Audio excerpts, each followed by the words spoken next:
Senior तजियाकार Iftikhar Ahmad साहब ने भी हमें ज्वाइन किया है। इफ्तिखार साहब, आपका भी बेहद शुक्रिया। इफ्तिखार साहब, आज बड़ी अहम डेवलपमेंट सामने आई है।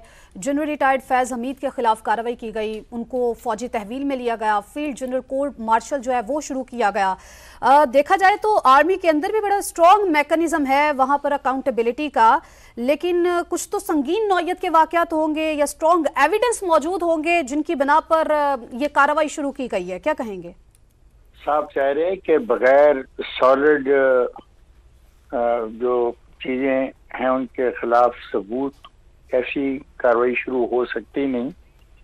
और अब बुनियादी सवाल ये है कि क्या हकीकत में पाकिस्तान उस रास्ते पे जा रहा है जो रास्ता पाकिस्तान के लिए पाकिस्तान बनाने वालों ने चुना था, कि हर शख्स आइन के दायरे में रह के काम करे, और जो शख्स भी आइन के दायरे से बाहर जाके काम करेगा या आइन के दायरे से बाहर जाके अपने अख्तियारात का इस्तेमाल करेगा, के दायरे से बाहर जाके अपने जाती मुफादात के लिए काम करेगा, उसको उसकी सजा मिलनी चाहिए।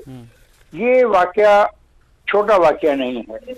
मसला ये है इसका कि इन लोगों को पकड़ना चाहिए, उन तमाम लोगों को जो इसमें मुलव्वस हैं। सिर्फ फैज हमीद नहीं है, लेफ्टिनेंट जनरल फैज हमीद की एक फर्द का काम नहीं है कि ये फर्द का काम ये हो के फर्द का काम हो के उसने ऐसा किया हो। ये तो साफ है कि एक पूरा ग्रोह है, जिस ग्रोह ने 2011 से ये काम शुरू किया, और 2011 से लेके आज तक जो भी पाकिस्तान के अंदर आइन की खिलाफ वर्जी हुई, जिस सतह पर भी हुई, उसमें कहीं ना कहीं इस दोस्त का हाथ है। और अगर इसका साबित हो जाता है इसका हाथ है, तो फिर उन तमाम अफराद को गिरफ्तार करना चाहिए। मुझे नहीं पता कि उनके ऊपर कोर्ट मार्शल होता है या उनके खिलाफ क्या कार्रवाई होती है। बहरहाल उन तमाम लोगों ने जिन्होंने 2011 से लेकर अब तक पाकिस्तान के जमहूरी ढांचे को तबाह और बर्बाद करने की साजिश की है, उसमें वो शामिल रहे हैं, उनको सजा मिलनी चाहिए। सजा मिलनी चाहिए इंसाफ की बुनियाद पर। मैं उस सजा के सख्त खिलाफ हूँगा कि जो दुश्मनी की बिना पे हो या अना की बिना पे हो। जिनके खिलाफ सबूत हैं उनको सामने लाए।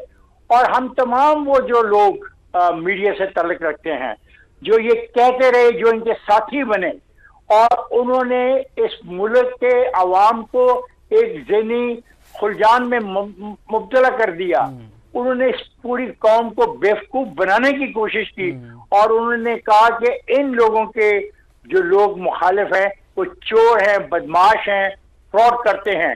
ये बयानिया बेचा गया।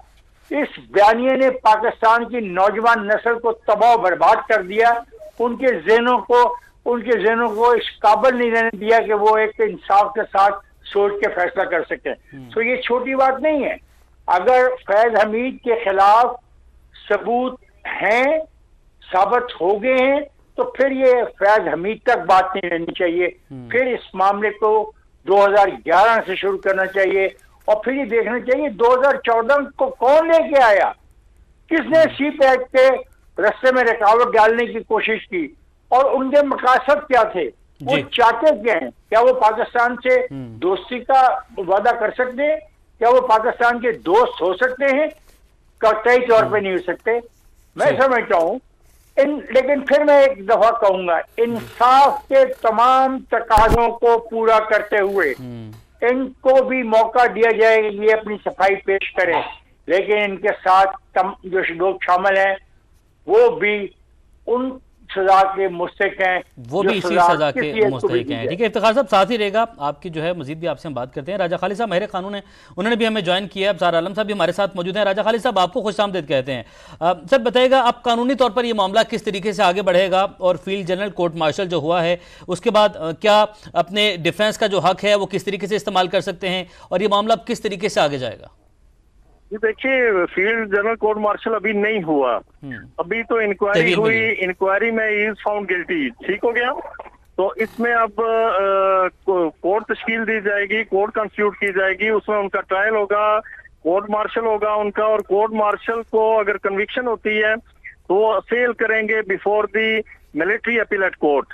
तो उसके बाद अगर कोई फैसला वहां से उनकी दादरसी नहीं होती या उन्हें कोई रिलीफ नहीं मिलता तो फिर वो रिट में जा सकते हैं हाई कोर्ट में, लेकिन उसका स्कोप बड़ा लिमिटेड होता है। उसमें मेलाफाइडी साबित करना होती है, मेलाफाइडी तो इसमें कोई भी नहीं होती।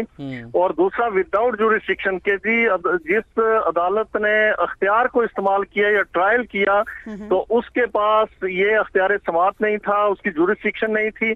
मेरे ख्याल में दोनों पॉइंट्स अवेलेबल नहीं होते इन केसेस में। डेवलपमेंट राजा साहब डेवलपमेंट ये है कि फील्ड जनरल कोर्ट मार्शल का जो अमल है ना वो अब शुरू हो चुका है, ये बता दिया गया ISPR की जानिब से। जी देखिए ना, अभी ये इंक्वायरी के बाद ये इसी तरह आप समझेंगे जिस तरह पुलिस इन्वेस्टिगेट करती है, फिर 173 की रिपोर्ट सबमिट करती है कोर्ट में, उसके बाद फर्दर जुर्म आयद होता है, यहाँ पे चार्जशीट दी जाती है, ठीक है, कोर्ट मार्शल में। उसके बाद फिर समरी ऑफ एविडेंस होती है, वो पेश की जाती है कोर्ट में, उसका ट्रायल शुरू होता है और ट्रायल कंक्लूड होने के बाद यानी एविडेंस पेश की जाती है। फिर जो प्रोसिक्यूशन समझें या जो कंप्लेनेंट साइड है उनकी तरफ से एविडेंस प्रोड्यूस की जाएगी और रिबटल में वो डिफेंस में उन्हें मौका दिया जाएगा। और मैं समझता हूँ कि बाज हवालों से जो मिलिट्री कोर्ट का ट्रायल है वो ये बड़ा इस हवाले से अच्छा होता है कि वहाँ क्रॉस एग्जामिनेशन के बाद री एग्जामिनेशन भी होता है, ठीक हो गया। तो यानी अगर कोई बात रह गई वो मुलजम को हक हासिल होता है कि वो दोबारा से वहां से उसे एक्सप्लेन करवाता है या निकालता है अपने डिफेंस में, भरपूर मौका दिया जाता है डिफेंस का। और फिर उसके बाद क्लोजिंग एड्रेस होता है जिसे आर्गुमेंट्स कहते हैं। क्लोजिंग एड्रेस होता है प्रोसिक्यूटर की तरफ से और फिर क्लोजिंग एड्रेस होता है डिफेंस की साइड से। तो उसके बाद फिर उनकी जजमेंट आ जाती है, तो जजमेंट के बाद उसे असेल कर सकते हैं मिलिट्री कोर्ट ऑफ अपील में, जैसा कि मैं आपके सामने पहले सबमिट कर चुका हूं। तो मैं समझता हूं कि ये बहुत अच्छा इनिशिएटिव है। राजा साहब ये बहुत अच्छा इनिशिएटिव है, आपने बताया, इस पर तफसीली आपने बात की है, क्या क्या होगा या किस तरीके से ये प्रोसेस जो है वो प्रोसीजर जो है आगे बढ़ेगा। ये पूरे प्रोसीजर के लिए टाइम कितना दरकार होता है? जी देखिए, टाइम का तो कोई एज सच उसमें नहीं लिखा हुआ आर्मी एक्ट में कि आपने इतने दिनों के अंदर या इतने मंथ्स के अंदर ट्रायल कंक्लूड करना है। बहरहाल ये है कि अमूमन ये समरी समराज ये है कि एक्सपीडाइट किया जाता है इन ट्रायल्स को और जल्दी कंक्लूड किया जाता है। तो अब देखते हैं कि कितने अरसे के अंदर इन्हें ट्रायल को ये कंक्लूड करती है मिलिट्री कोर्ट ऑफ अपील। तो वैसे यानी वो ये नहीं होता कि आपका कोई जो राइट है वो सलब करते हुए डिफेंस का आपको साथ दी जाए, आपको भरपूर मौका दिया जाता है आप अपने आप को डिफेंड करें। और अगर आपके पास कोई कोजेंट रीजन डिफेंस मौजूद है तो उसकी रोशनी में आप अपीलेट कोर्ट में उसे चैलेंज कर सकते हैं।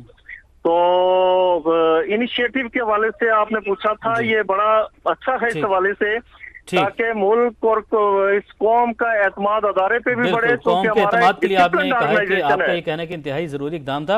इफ्तिखार साहब, जिस तरीके से अभी राजा खालिद साहब भी गुफ्तगू कर रहे थे और लीगल पॉइंट्स इसके बता रहे थे कि अभी उनके पास भी जो है वो पॉइंट्स हैं फैज हमीद के पास कि वो भी आगे जाकर अपना केस कैसे इसको लेकर चल सकते हैं, लेकिन आप समझते हैं कि स्कोप बड़ा लिमिटेड हो जाएगा क्योंकि अगर इदारे ने इतना बड़ा इंतहाई इकदाम उठाया है तो बहुत सारे मराहिल से गुजर कर बहुत सारे शवाहिद होंगे जिसके बाद ये कदम उठाया गया। ये कदम उठाया गया सुप्रीम कोर्ट ऑफ पाकिस्तान के फैसले के बाद, बिल्कुल ठीक है, और उसकी इंक्वायरी के बाद दो चीजें हैं। एक चीज तो है ये मुकदमा जो जमीन के किसी मामलात के से मुलव्वस है, लेकिन अब इस शख्स से ये भी इंक्वायरी करने की जरूरत है जो मैंने पहले आपसे अर्ज की कि 2011 से लेके आज तक जो कुछ भी पाकिस्तान के अंदर हुआ और और उसमें इनका हाथ था, इनके दोस्तों का हाथ था जो इनसे पहले इनके इस ओहदों पे फाइज थे। अब वक्त आ गया कि हम इस सब चीज की इंक्वायरी करें और जहां जहां जमहूरियत को तबाह करने की साजिश की गई है, जहां जहां आइन को खत्म करने की साजिश की गई है और उसमें जो जो भी शामिल है जी, ये तो एक केस है ना, कोई जमीन का मसला, लेकिन जो बाकी मामला इस मुल्क में हुए हैं मेरा ख्याल है वक्त आ गया कि उन पर उसी के साथ शुरू किया जाए।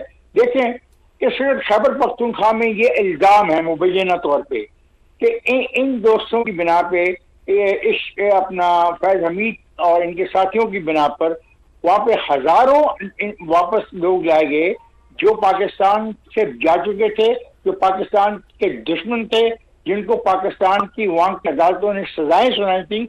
और ये भी मुबैना तौर पे कहा जाता है कि उसमें ऐसे लोग भी थे जिनको सजाएं मौत दी गई थी। तो हमें ये भी देखना है कि उनको वापस लाके, इन पर जो इल्जाम है लेफ्टिनेंट जनरल फैज हमीद पर कि इनके दोस्तों ने और इन्होंने उनको वापस लाके क्यों वापस लेके आए पाकिस्तान की सरजमीन पर, और फिर उन्होंने आगे पाकिस्तान की सरजमीन पर जो कार्रवाइयां शुरू की, तो साज़ है कि वो कार्रवाइयां जो हुई उनकी जिम्मेदारी भी तो फैज हमीद और फैज हमीद साहब के उन दोस्तों पे आयद होगी जो उस मामले में इनके साथ शामिल थे। ये तो हुई एक तरफ।